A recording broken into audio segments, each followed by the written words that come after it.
Señoras y señores, muy buenas noches, bienvenidos a Enfoques. Desde hace tiempo he venido pensando cuál es el papel de la arquitectura en el modo de vida que tenemos actualmente los colombianos, y particularmente esta zona del eje cafetero.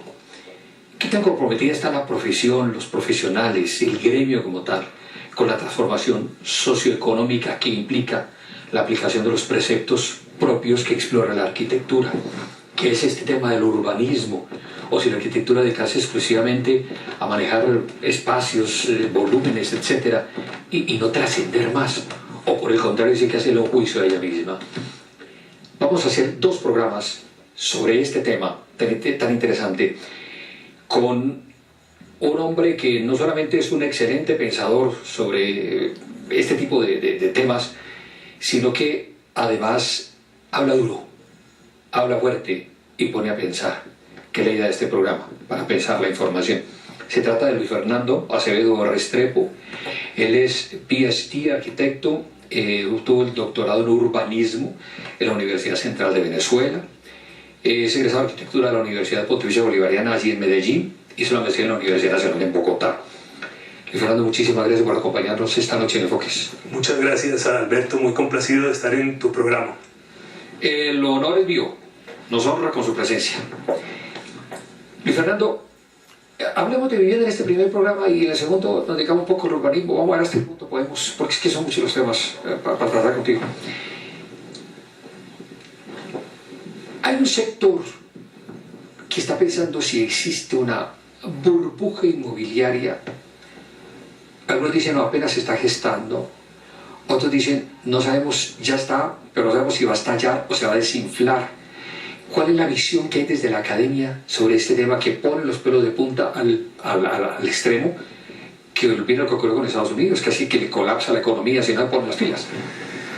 Claro que sí, ese es un tema de muchísima importancia y de muchísima actualidad, no solamente en el contexto nacional, sino también internacional. Yo diría que habría que hacer una precisión inicialmente, y es que las economías del mundo que generalmente entran en declive acuden al sector inmobiliario como un salvavidas temporal de sus economías. Es decir, que cuando cae, digamos, la productividad industrial o los mercados especulativos financieros definitivamente tienden a deformar completamente la economía, pues los países que entran en esas fases, e incluso los países menos desarrollados, acuden al sector de la construcción porque allí está una mano de obra barata, porque allí hay la posibilidad de generar empleo mal remunerado, por supuesto, y porque eso da una sensación de crecimiento. Yo creo que en Colombia estamos en esa dirección. De cierta manera, el gobierno ha dicho que frente a los fenómenos de crisis en Europa y también del fenómeno de la crisis hipotecaria en los Estados Unidos, el sector de la construcción está siendo como una especie de salvavidas. Y ahí en gran medida se reduce el tema de la oferta de la vivienda, una oferta que no necesariamente es una necesidad, sino que son necesidades artificiales creadas para resolver o para reactivar la economía. Entonces, ¿en qué punto de la burbuja estamos en la medida en que, habiendo tanta oferta en la construcción de vivienda, los precios no bajan? Claro, porque estamos justamente estimulados por el gobierno nacional en ese sentido. Hay créditos que el gobierno está poniendo en circulación en ese terreno, y entonces aparentemente todos en el gobierno se sienten muy contentos porque hay indicadores de crecimiento. Pero, y eso es bien leído por la banca internacional para el gobierno. Y eso es perfectamente bien leído por la banca internacional, pero empieza a generar una serie de problemas muy serios, porque se van desarrollando sobreoferta de mercado de suelo. Sí. Y los precios comienzan a deformarse también. Además, tenga en cuenta un elemento que es muy importante. Generalmente el Estado, los empresarios, el sector inmobiliario tienen los recursos. y ellos comienzan con esos recursos a invertir en construcción y le trasladan la responsabilidad a los futuros propietarios a través de hipotecas y a través de créditos que a veces esas personas no logran pagar, pero se estimulan en función de las garantías que aparentemente les da el gobierno. O sea, la irresponsabilidad, desde mi posición poco conocedora del tema, es que ante la baja capacidad productiva del Estado no, de la nación colombiana, de nuestro país, el gobierno prefiere, en vez de incentivar esto y frente a los tratados de libre comercio, el gobierno prefiere incentivar la construcción de vivienda para blindar la inversión. Esa es como la idea de lo que usted me está planteando. Por supuesto, pero entonces el problema va un poco más allá, porque eso lo que está reflejando es una crisis productiva en la productividad. Los indicadores recientes dan cuenta, lo reconoce el gobierno, que la industria va de capa caída. Claro. Entonces... acaban de cerrar Ecoyantas, por ejemplo. Por ejemplo, exacto. Y en Manizales cada año estamos viendo un grupo de industrias manufactureras que van cerrando. Desapareciendo, sí. Entonces eso lo que implica es que va quedando gente cesante, que no hay además recursos reales de la economía real, sino que son recursos especulativos que están circulando nacional y globalmente y que están buscando nichos de mercado en donde se les ofrezcan mejores condiciones de inversión. Hablar así es muy rico. ¿En qué sentido, Luis Fernando? Que uno no se entra como responsabilidad, sino que como que las engloba. Bueno, esto es una política económica, es la tendencia mundial, etc. Estamos en condiciones de señalar directamente responsables y no decir que es solo el gobierno. Estamos en condiciones de decir, mire, es que los responsables de manejar la política económica el país pueden ser empresarios como Luis Carlos Sarmiento Angulo. ¿Podemos decir cosas como esas o no?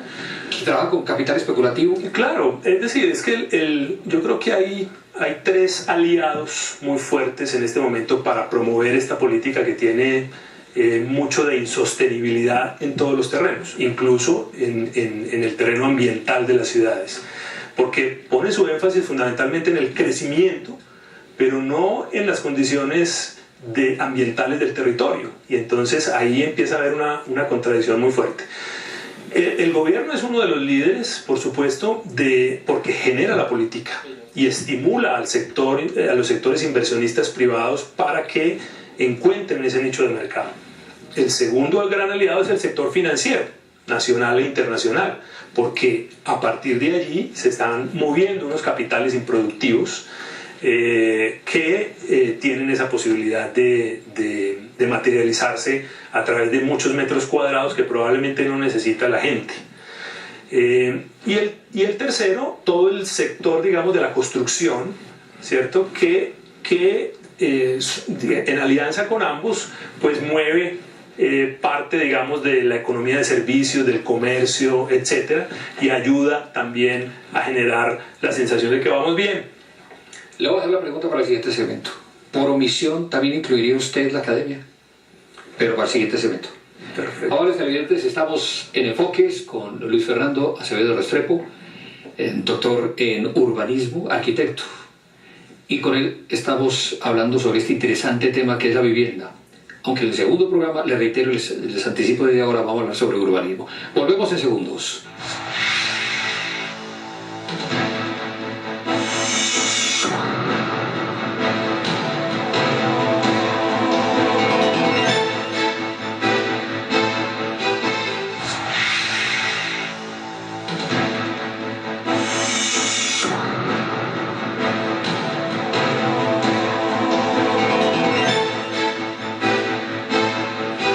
Inquietud, profesor Luis Fernando, sobre si por omisión otro agente importante en este tipo de situación explosiva que estamos viviendo es la misma academia, particularmente la arquitectura. Por supuesto puede haber un nivel de responsabilidad, pero no de la magnitud de los actores que hemos venido conversando. En el caso de la academia y particularmente de la arquitectura, yo creo que hemos perdido un enorme liderazgo en la definición de la política pública. De cierta manera nos hemos dedicado más a la consultoría, a los negocios, que a pensar los temas gruesos de ciudad y a pensar los temas gruesos de la vivienda y a ser líderes en la proposición de políticas públicas en ese sentido. Somos receptores de la política. Actores pasivos. Actores pasivos de ella. Y yo creo que eso hay que cambiarlo en la academia. ¿Y está pensando en la academia en cambiar ese modelo? Pues no sé si desde el punto de vista colectivo, pero yo sí encuentro un grupo de intelectuales, profesores que han venido... ¿O tienen armado un grupo especial? No, todavía... Con documentos. Cada quien por su lado. Cada quien por su lado va... Y esa división nos mata. Nos mata, nos por mata, supuesto que sí. Sí. Bueno, otro tema bien interesante, Fernando, es el de la plusvalía. Sí. Ese costo desmesurado de las áreas construidas, de los mismos lotes, ¿quiénes hay detrás de ellos? Sí. ¿Qué es lo que pasa? Bueno, porque es desmesurado, que uno dijera, hombre, el crecimiento tiene una progresión aritmética, pero yo casi diría que es geométrica la progresión con que está creciendo la plusvalía. Claro. El problema fundamental es que eso no está siendo, esa plusvalía no está siendo recuperada para la reinversión en lo público. Pero antes de continuar con esta idea, y para información de los oyentes, es importante considerar que la plusvalía, los hechos generadores de plusvalía son aquellos que se devienen de las inversiones públicas, que generan un mayor valor sin que los propietarios del suelo hayan invertido un solo peso. Hagamos gráficos ejemplo. La construcción de una avenida, por ejemplo, con recursos del Estado. Correcto. Origina el aumento del costo de una vivienda que se benefició de la obra. Exactamente. Ese es un ejemplo puntual. Eso no implica ningún esfuerzo particular. Sí. Pero a la hora de vender, el propietario su predio dice, si me pasó esta obra, mi casa que valía 50 millones, quizás la pueda vender por 60. Esos 10 milloncitos que están incorporados allí son realmente plusvalía. Cuando uno traslada ese fenómeno al sector inmobiliario, al desarrollo de grandes proyectos urbanos, es posible hacer un proceso de recuperación de plusvalía desde una perspectiva muy democrática y muy redistributiva. ¿Cómo? Fundamentalmente calculando cuál es el mayor valor que se obtienen por las inversiones del Estado, ¿cierto? Y el Estado recuperando esa plusvalía, porque no es un esfuerzo que haya hecho el propietario per se, sino que es una ganancia ocasional que se está ganando el privado, el desarrollador inmobiliario, y que el Estado le entrega de manera gratuita. Pero en Manizales no hay acuerdo de plusvalías, y esa es una de las... Eso tiene que hacerlo planeación municipal. Eso tiene que hacerlo planeación municipal, el gobierno municipal.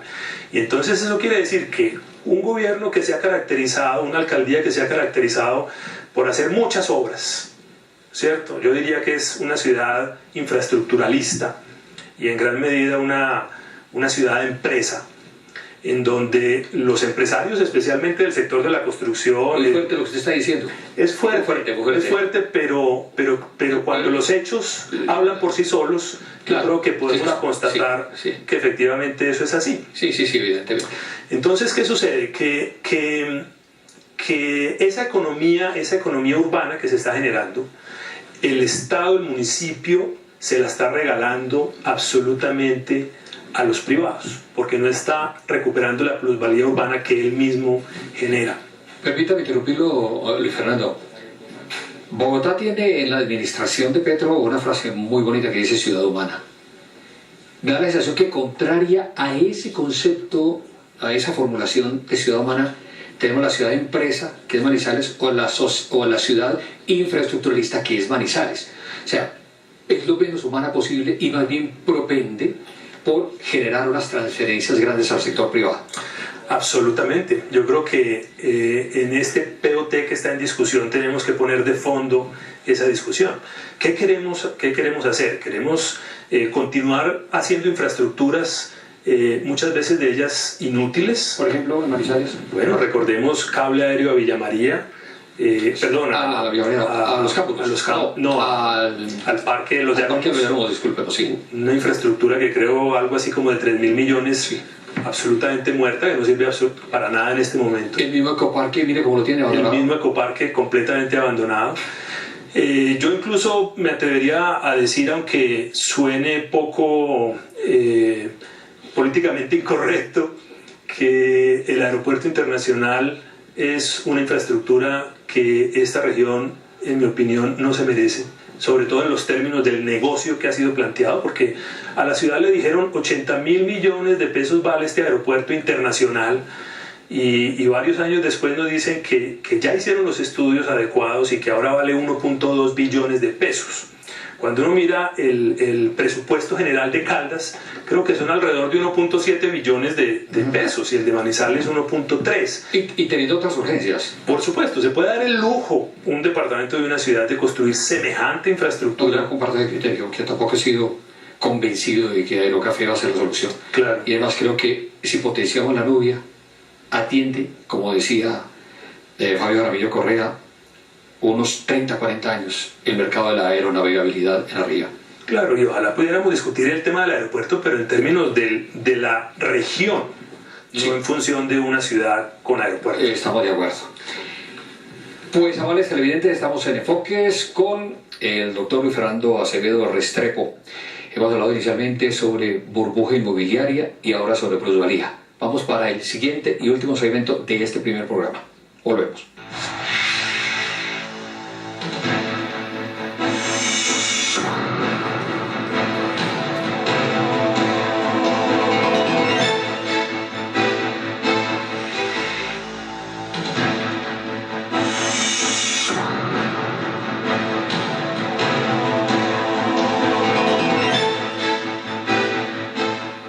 ¿Cuál es el déficit de vivienda que hay en Manizales, profesor Luis Fernando? ¿Cuál es la realidad que estamos viviendo? Aquí también tenemos que hablar de densificación por las condiciones topográficas, o podemos extendernos. Y si nos queda tiempo, ¿cuánto está impactando la construcción de Villa María en relación con Manizales? Bueno, hay unos datos que no tengo, pero puedo decirle que de acuerdo a las cifras que está manejando hoy el POT, Manizales tendría un déficit de vivienda alrededor de las 6.600 viviendas. No nos dicen cuáles son las características, si de vivienda nueva, de vivienda de mejoramiento o de otras tipologías, pero partamos de esa condición. Yo, mirando un poco esas cifras, podría decirle que si eso lo convirtiéramos, por ejemplo, en una vivienda de 60 metros cuadrados, cosa que ya parece una utopía con la política de vivienda actual.